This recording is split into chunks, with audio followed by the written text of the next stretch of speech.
guys, how you're doing? This is the Redstone Ninja here, and today behind me I have the finale, the last bit of my map. Now, don't be fooled, I'm nowhere near finished.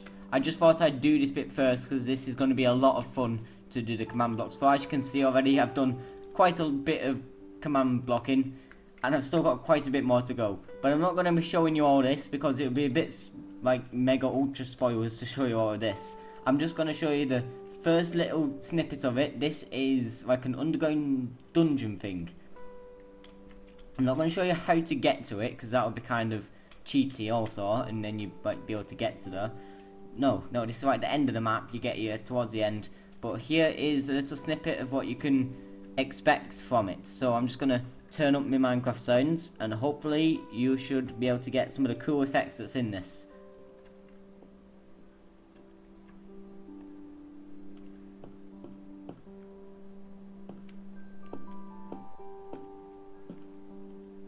Now I'm not going to pick up that book because that will be another spoiler. And then this breastplate is just temporary. I'm just going to stand on that, reset the map. Well, at least this part of it. Come through here. Maybe we should go over here first. What's this? Base 1? We can't get in there. That appears locked. And I don't think we're going to be getting through there anytime soon as well. That's quite loud. I should turn that down. But I don't think we're going to get through that bedrock anytime soon either. So I guess the only place we can go is down here. Like I said, I'm not going to pick up that. I'll let you pick up that later on. When you download the map, because that would be a kind of a spoiler. Oh, there's a little bit of light down there. What's that, an iron block? Wait, let's head down there. Oh no, there's been a cave in or something. Oh no. And now there's just a random zombie. Oh, I better kill that then. What's he holding? A redstone torch? What's the point of that? Is this a door handle? Can we... Oh, the lights have gone out as well. I can hardly see. Die, zombie. Now if I kill him, maybe I can get back out there. Maybe I should probably be in adventure mode since this is an adventure map. Yep, now he's coming after me. Right. Okay, he's dropped a redstone torch, and we still can't get through here. There is no way we are getting through there whatsoever. Can we get through here yet? I'm just right clicking, guys. Just right clicking. That's it. Right clicking. Amazing. But it's as if it's locked from the other side, the narrator says. Right, let's bring up the T menu, the chat menu. Now, what's that iron block for? Maybe the redstone torch? Maybe it is. What does this do? Suddenly, the room is filled with light. Well, at least I can see now, but how's that helping? Can I get through here? Now that's cool. Okay, so that is cool. That is cool. No one can deny that is cool. But how much command blocks did it take? Definitely not all of this. No, just a tiny slice of this is what you just saw. It is this command block here. Oh, this is half of it. Some of it's somewhere else, so I have to find it. I have no idea how I'm going to find all this stuff, but that first bit where there was the cave in and the zombie spawn and the torches went out. Well, let's look at that first of all, shall we? First of all, the torches, because that's the simplest bit. What we have here is essentially a powered torch, like a torch, just a normal torch that's being powered. And you might think, well, what's the point of powering a torch? Well, what I can do with a powered torch, something like, I need some redstone, something like this. What I can do with a powered decoration torch is if I set it to a redstone torch, if I set block that to a redstone torch, it's going to turn off. So right there, that's like a really simple system for turning torches off and on. So there you go. That's all the torches going off was. Now what else have we got here? First of all, we're testing for the player being in the activation zone. That's a given. That's obviously what we're going to be doing there. And then when you can see its redstone block's been placed here because when the player is in that coordinates, it is going to power this command block. It's going to place a redstone block on top of that block. that is going to then power all of these command blocks here. First of all, no idea what that is. Oh yeah, that's the turning off of the torches. It's going to set block it to redstone torch, which will just turn off because it's being powered. And same for the other torch.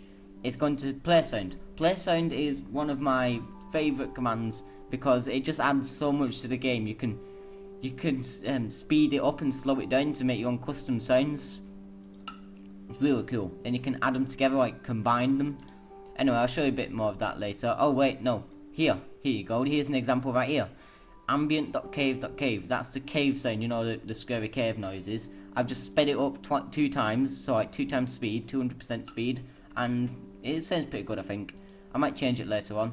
And then got some set block gravel and some falling sand entities. This is a bit more complicated, so that's what all of this is, I believe. There's some playsound dig.storm, so that's this sound. You might not be able to hear it. I might have to turn this up. This sound. Listen carefully.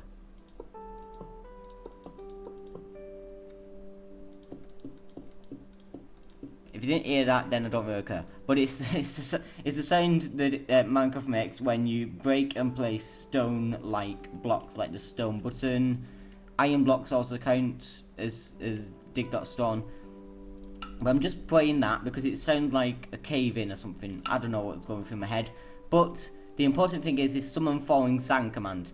Now this is really cool because this allows you to make a falling sand entity of any block you want. And that's what I've done here. 4, I believe, is cobblestone or mossy cobblestone, something like that.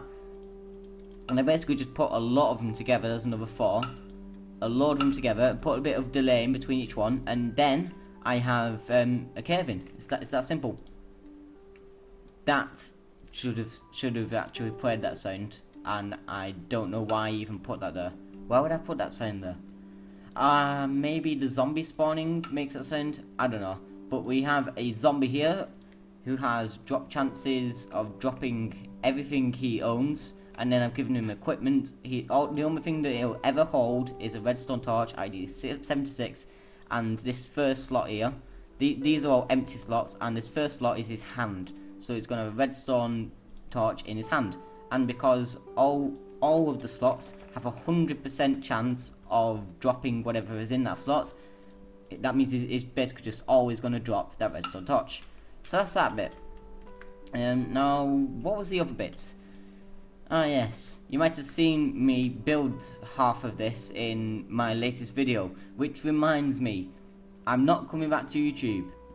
I'm just giving you this map progress update because, well, I thought, I'm doing the map, so why don't I tell them about what I'm doing whilst I'm doing it? You know, the whole thing where the door is locked and then it unlocks when you kill the zombie. I might not have such a good time explaining this, but basically, I'm sure you all know this, what was going on with the right clicking thing. That was just piston extension. So, you know piston extension, don't you? It's that invisible block that when you right click it, it disappears. So what I'm doing here, I'm testing for the block where the piston extension is. I'm testing for it being air.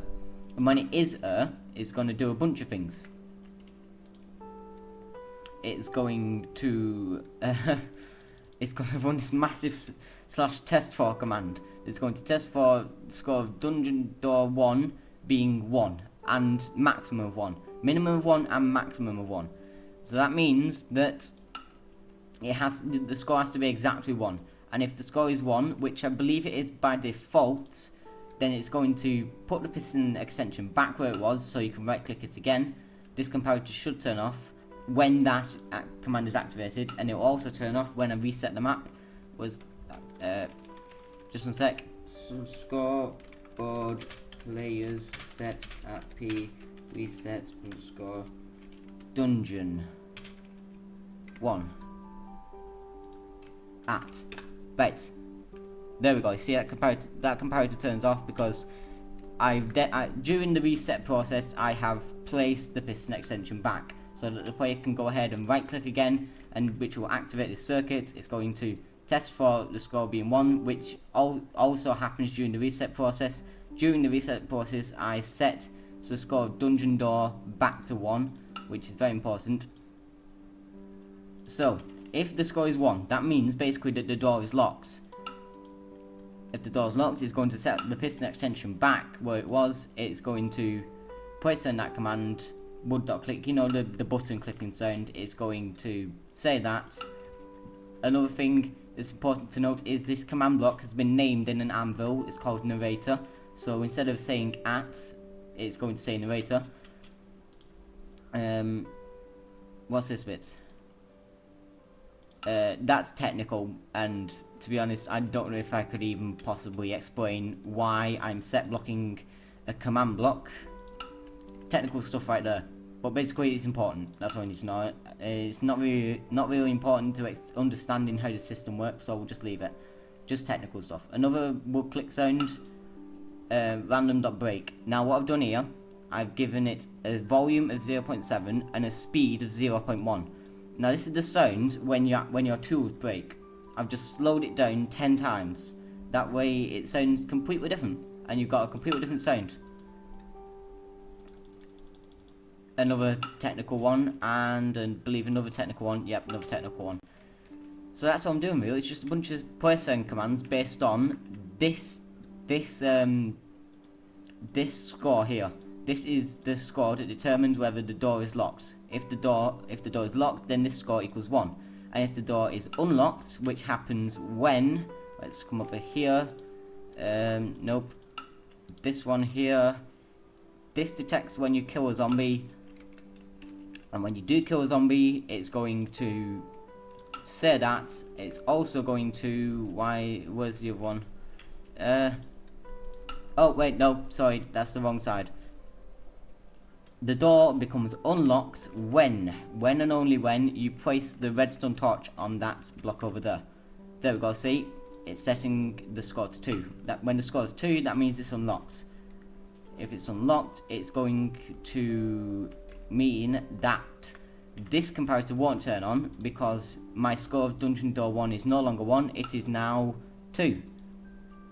Which means it's going to run this second set of commands, which sets it to 0, which basically renders the whole system useless, because there's nothing testing for it being 0, there's only 1 and 2.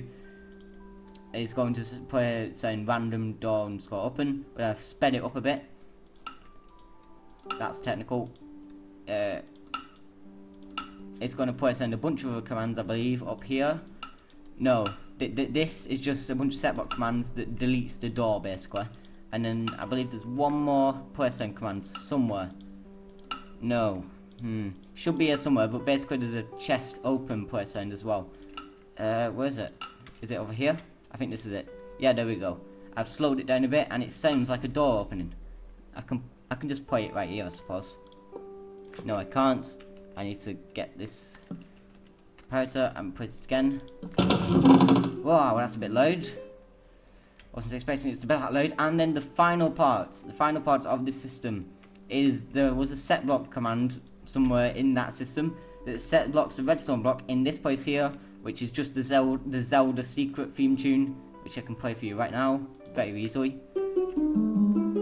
And that's it really. I was not expecting that to be so hard to explain for such a simple little thing, but this is just one system that I have implemented into this game, and you can see I've got a command to reset it as well. All I have to do is press enter and the game's reset. I love how I've done that. See, you can just about see the piston extension here. I hate that sound, that cave sound. You can just about see the piston extension. I'm going to turn down the game sounds because it's quite loud on my end. There you go. When you right click it, it disappears, and you can see it's been set block back again. I can walk through it perfectly fine, and you can see the commands have been run because it's done the /say command. But I suppose that's all from me for now. You're gonna have to wait a couple more weeks until another one of these episodes come out, because I'll probably not get anything done for ages. Or at least nothing that's not this. It'll take me weeks to finish this, and I'm not showing you any more of this. I'm sorry. You're gonna have to wait for the actual thing to find out what this thing does, and to find out what this thing does, and to find out what this thing does. I'm not going to tell you what any of these things are. I'm not going to tell you where that dirty looking room is, or that tall looking room. I'm not going to tell you anything, or what them them colourful looking blocks are, or them colourful looking blocks. You're gonna have to just wait until the map comes out, because I'm not showing you any more of this dungeon. So in a couple of weeks I'll have done this dungeon. I'll get back to the main game, like the actual missions and stuff. This is like the final mission, like the final level, if you like, of the whole game.